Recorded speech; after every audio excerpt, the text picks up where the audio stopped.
Hello and welcome everyone to the another video on time series modeling. Now in this video we will be looking at all the different methods that will help us check whether the data is stationary or non-stationary. Okay, so let's start implementing it. Okay, so first of all let's import all the libraries.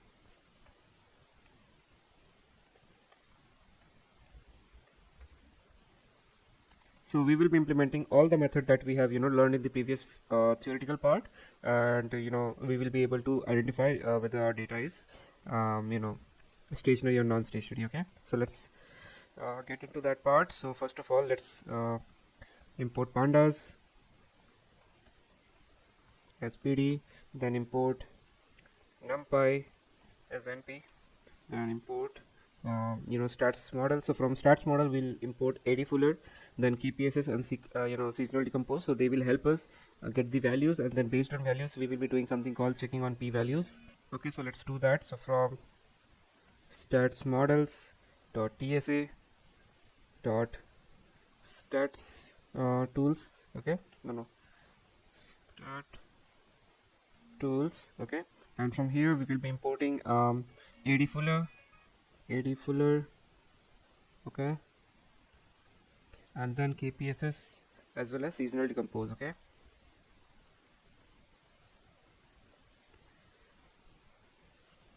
so let's run this. Should be models. Okay, now after that cannot import seasonal decompose. Okay, yeah, from here it's not possible to import seasonal decompose. So what we will do, so we have to import it from something called, just copy this part. So instead of stats tools we will be using seasonal. Okay, and from seasonal we can import seasonal decompose. Yeah, so we can import that way. Now the next thing is we need to create a data simulated time series data. Okay, so let's create that. Creating simulated time series data. Okay, now let's set a seed. So np.random.seed, and here we'll pass our seed value, and let's create a time range. So let's create 100 data point. Okay, so time equal to pd dot date range, and here we'll pass our start to be 23 January and first date. Okay, and after that we need to write something called period. So how many data points you want? I want 100 data point, and the frequency should be at day level. Okay, so for that we need to write d. Now let's create a stationary data as well as non-stationary data. Okay, so stationary data equal to np.random.normal 0, 1, 100 data points, and I want to take cumulative sum of that. Then let's create non-stationary data. Okay, so this will be created using sine function, np sine function. Then inside that we can use combination of normal as well as linspace. So let's do that. So linspace 0, 10, 100, and then we can add it to normal. So np dot random dot normal 0, 0.1, and what we need 100 data points. So let's write 100 data points. Okay, so if you want to see your stationary data, so this is how it looks. If you want to check your non-stationary data, you can check like this. Okay, so what is the difference in between these two data frames is that, the way I have created it, the first line is basically, like I told you, it create a date range starting from January 1 to 23 with 100 periods, or you can say 100 days, and a frequency is set to date, so indicating daily frequency. So it will generate a sequence of data as a pandas date time index, which represent the time axis for our data. Okay, and after that we are doing something called np.random.normal. Since we already know what normal do, so it generate an array of 100 random numbers sampled from Gaussian distribution with a mean of 0 and standard deviation of 1. Then we are using cum-sum, so that will calculate the cumulative sum for these random numbers, and this product this will produce a simulated stationary time series data where each value depend on the cumulative sum of the random normal value. Okay, now let's come to the non-stationary part. So inside that we have using this sine function. So sine function to each of these number creating a sinusoidal pattern. Okay, and for that only we have used sine, and then we are using linspace. So basically this linspace will generate an array of 100 evenly spaced number between 0 and 10. and that is what it does. And after all, in last point what we are doing, it generates another array of 100 random number sampled from normal distribution with a mean of 0 and a small standard deviation of 0.1. So finally these two array are added together like element wise, and this sinusoidal pattern represent a deterministic non-random component, and the a random noise adds variability to the pattern, making it non-stationary. So that is what's happening here. So let's run this and let's create a function to check stationary using ADF and KPSS. Okay, so let's do that. So, function to create check stationarity and stationarity using ADF and KPSS. Okay, so let's create that function. So check stationarity, and here we'll pass our data. So ADF test equal to, we'll directly call the ADF function Fuller, and here we'll pass the data. Same for KPSS test, and inside KPSS we'll pass the same data. Okay, and we'll return the value of it. So return ADF of test of the first value. Okay, same for KPSS test, will pass the first value. Okay, so we have created a function to check stationarity. Now let's check stationarity for both the data set. So let's do that. So ADF stat comma KPSS stat equal to check stationarity. Okay, and here we'll pass the stationary data. Same way we'll also check for non-stat.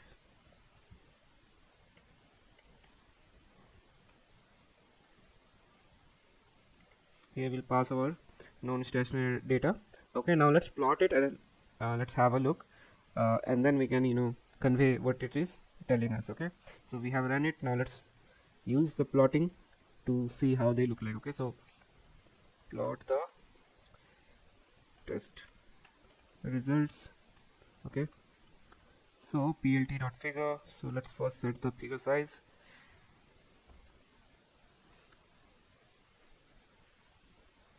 12.6. Then after that let's use a subplot, because we have two different things to plot. So subplot 2,1,1, because I want 2 rows, 1 column, and the first image. This is the first plot will be. Okay, and the same thing, plt.plot, we'll write the time that we created here as well as our stationary data. Okay, and then let's give a label equal to stationary data, and then let's give a title.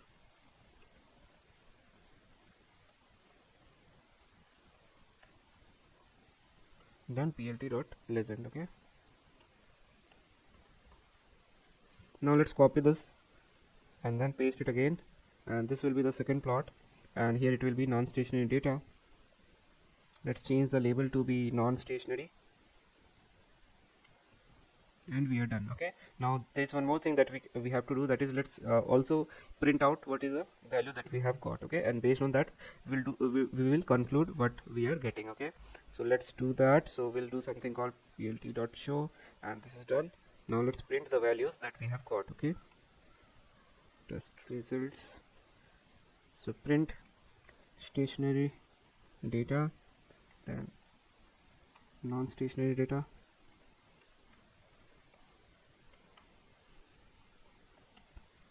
so print ADF p value is ADF stat, then for KPSS p value will be KPSS stat. Okay, just copy this part and print it below. This will be non-stat, and this will be again non-stat. Okay, so we are good to go now. Let's run this and see the values as well as the plot. Name plot is not defined. Okay, import matplotlib dot my plot as plt.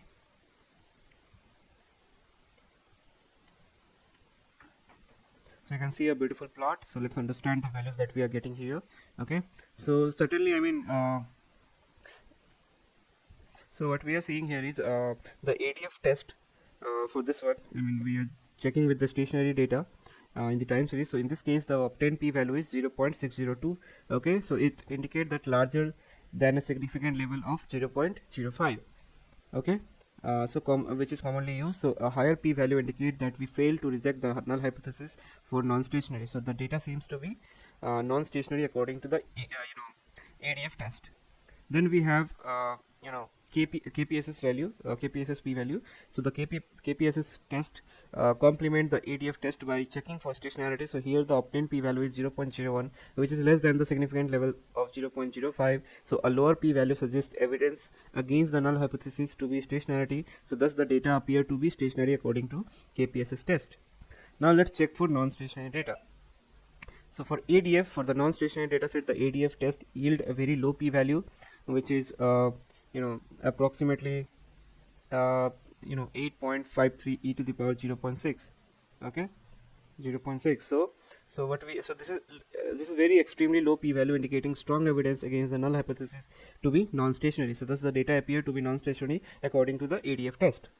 Then we have KPSS test results. So basically this KPSS test for non-stationary data set provide p-value of 0.1, which is greater than the significance level of 0.05. So this higher p-value suggests that there isn't enough evidence to reject the null hypothesis of stationarity according to KPSS test. However, this result contradicts that ADF test might indicate potential inconsistency or issue. Okay, but it is suggesting that it is a non-stationary data. So in summary, these tests yield conflicting result for non-stationary data set, where the ADF test strongly suggests non-stationary, while the KPSS test does not provide enough evidence to conclude non-stationarity. So for stationary data set, the ADF test suggests non-stationary, but for KPSS test it indicates stationarity. So creating consistency between two tests, such discrepancies might warrant further investigation and consideration for other factors affecting the data. So I mean, it's still incomplete. So what we can do, we can look for other type of test. Okay, so let's go with something called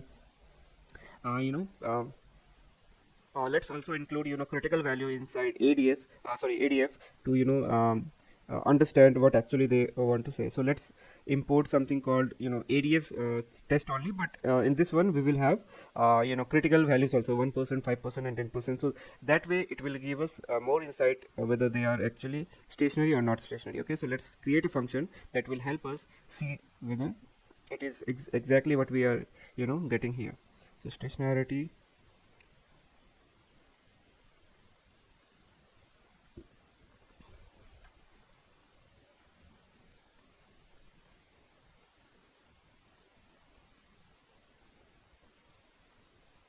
ADF, here we will pass the data. Okay, so let's store the result of ADF test into a result variable. Fuller test, here we'll pass the data. So print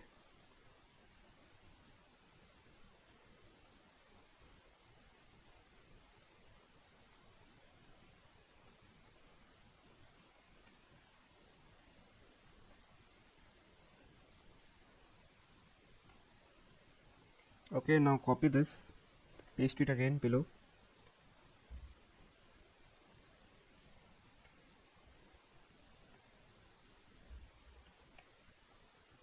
This will be the p-value.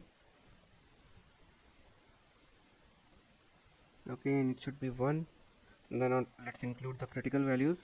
So print critical values. Okay, so for key comma value in result of fourth position dot item, print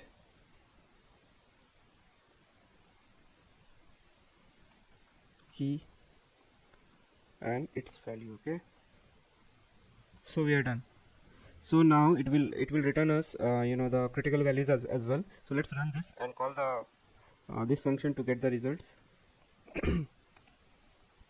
Okay, so let's run the outputs. So stationarity,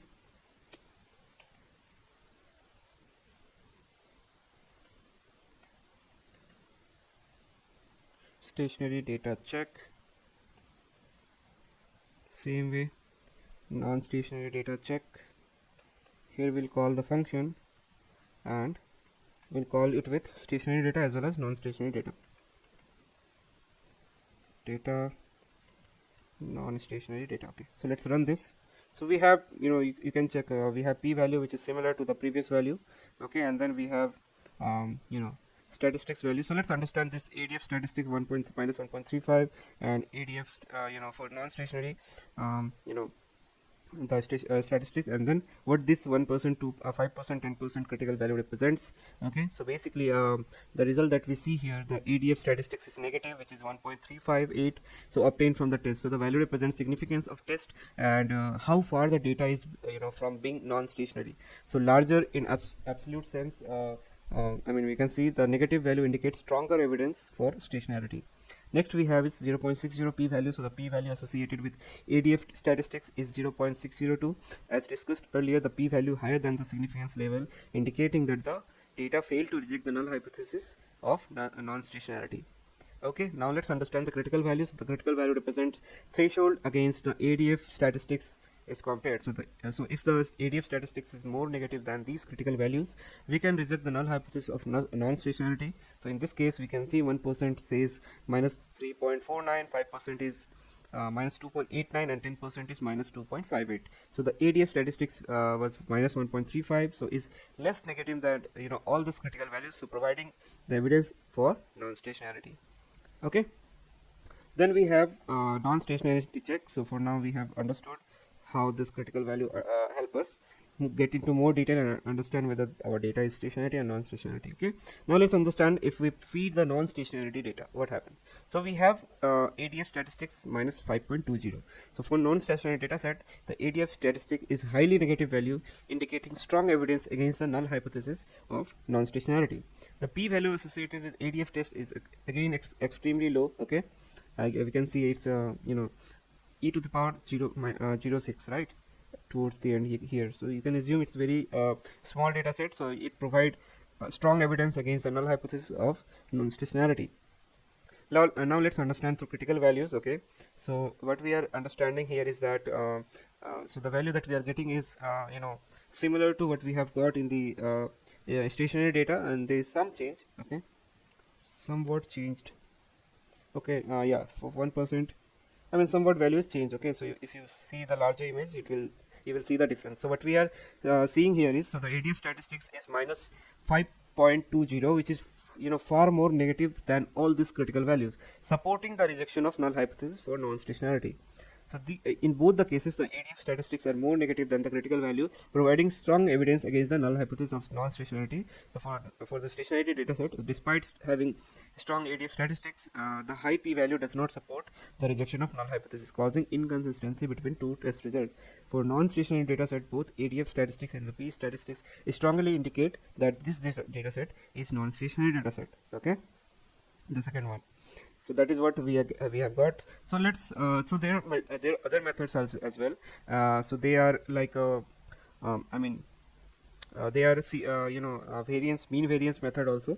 So let's see the mean variance method, and then after that there will be one more method which will be more intuitive because we will be using plot to display those results. Okay, so let's first check with mean and variance method.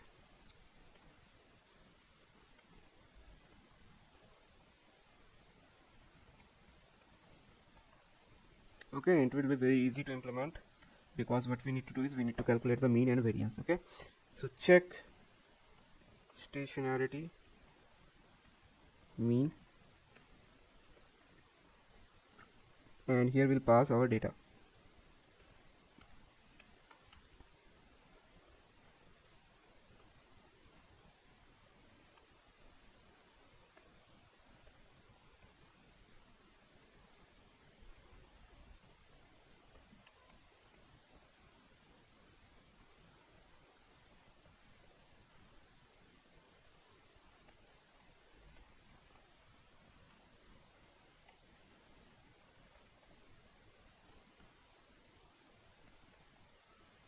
And we are done. Okay, so let's call this function and let's see the output. Okay, so let's copy this part and change the function, just change the function. Okay, so what it has returned us is that mean value and variance for stationary data as well as non-stationary data. So let's understand the output. What does it mean? So basically, for stationary data, what we see is the value is around minus 6.40. So the mean of the stationary data is negative. It represents the average value of the data point.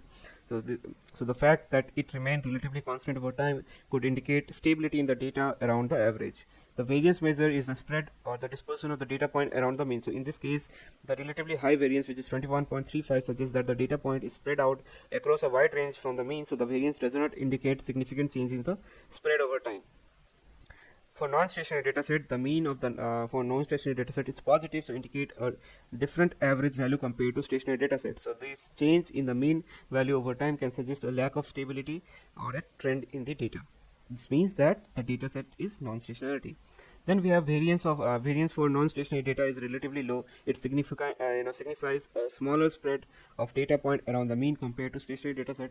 A lower variance might indicate less variability, but without considering the trend or changes in mean over time, it might not capture the entire non-stationarity behavior. While mean and variance value can provide initial insight into the characteristics of the data, they are not alone can be sufficient to definitely determine stationarity. So you need to 100% sure with the help of KPSS test and ADF test that we have done. Okay, so along with this variance and mean, you need to consider these two tests as well. Okay, because they are important to identify whether the data is stationarity and non-stationarity. So this was like a initial very first step that you do before performing KPSS and ADF. Okay, so now let's look at our seasonal decomposition method, like which we have already seen previously, but let me show you again. Okay, so let's move into seasonal decomposition part. So this is another way to check whether the data is stationarity and non-stationarity. So let's implement this part as well. So seasonal decomposition. Okay, so let's define the function.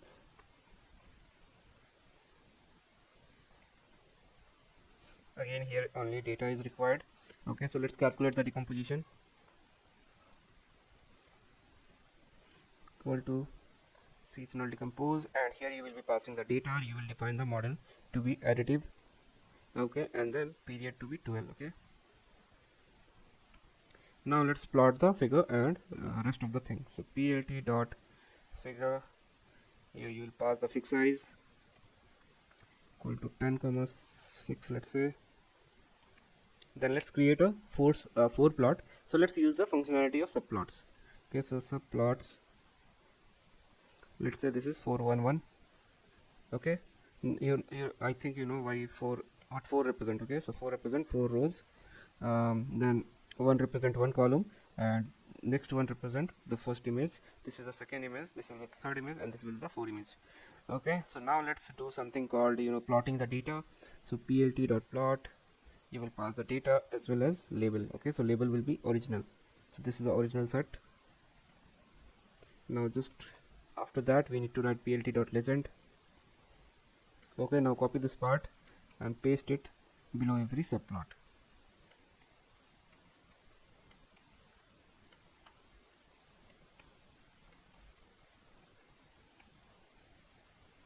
Okay, now change the original with first will be the trend, and it should be data dot not data decomposition dot trend. Okay, then same way decomposition dot seasonal.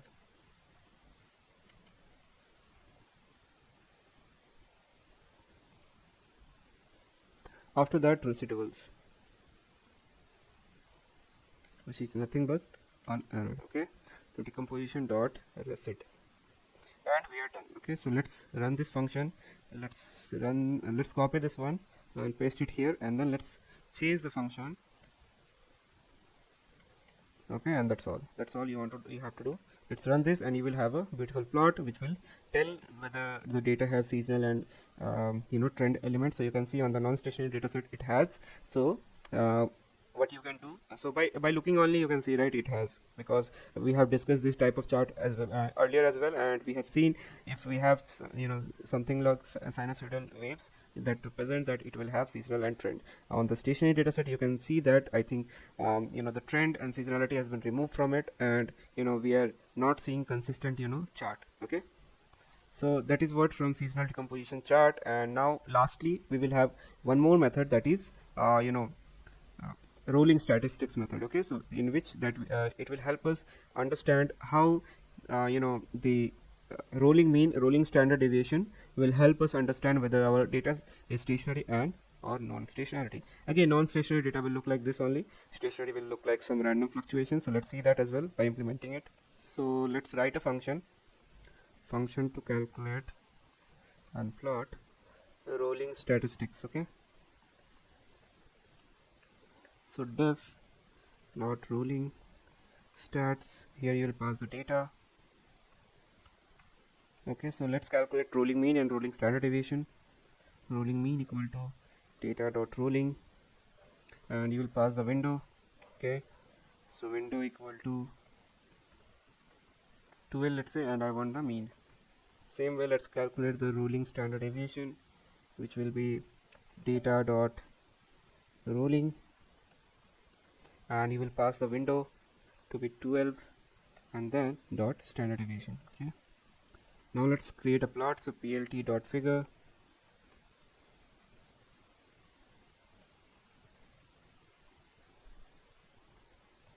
figure size equal to 12,6, then plt dot plot data comma label. You have to give label original data, then we'll have plt dot plot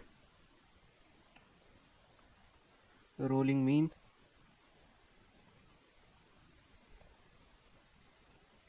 label equal to rolling mean, and then let's do it for standard deviation. Okay, so rolling standard deviation, just copy this. Okay, just make it standard deviation, and then plt dot legend.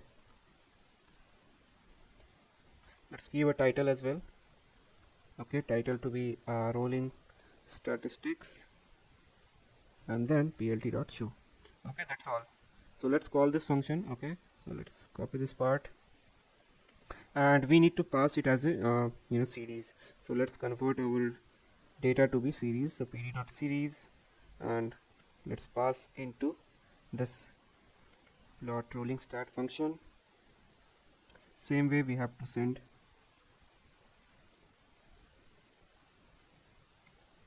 Okay, let's run this.